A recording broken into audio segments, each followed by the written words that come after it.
ইথিওপিয়ায় বিমান বিধ্বস্ত হয়ে 157 আরোহী নিহত।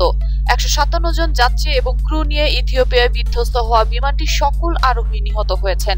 ইথিওপিয়ার রাষ্ট্রীয় বিমান সংস্থা ইথিওপিয়ান এয়ারলাইন্স এ তথ্য নিশ্চিত করেছে।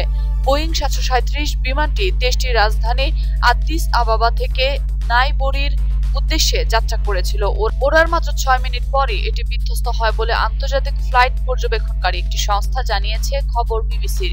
ইথিওপিয়ান এয়ারলাইন্স জানিয়েছে, বোয়িং 737 ম্যাক্স 800 বিমানটিতে 149 জন যাত্রী এবং 8 জন ক্রু ছিলেন। তাদের কেউই এখন বেঁচে নেই।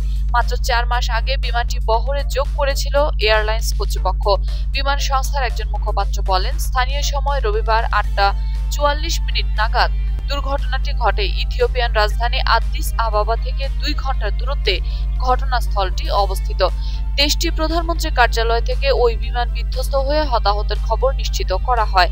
সরকারি এভিয়েশন সংস্থার মুখপাত্র বলেন, মোট আরোহীর সংখ্যা 157 জন। ইথিওপিয়ান প্রধানমন্ত্রী আবিই আহমেদ এক টুইটার বার্তায় নিহতদের পরিবারের প্রতি গভীর শোক প্রকাশ করেছেন।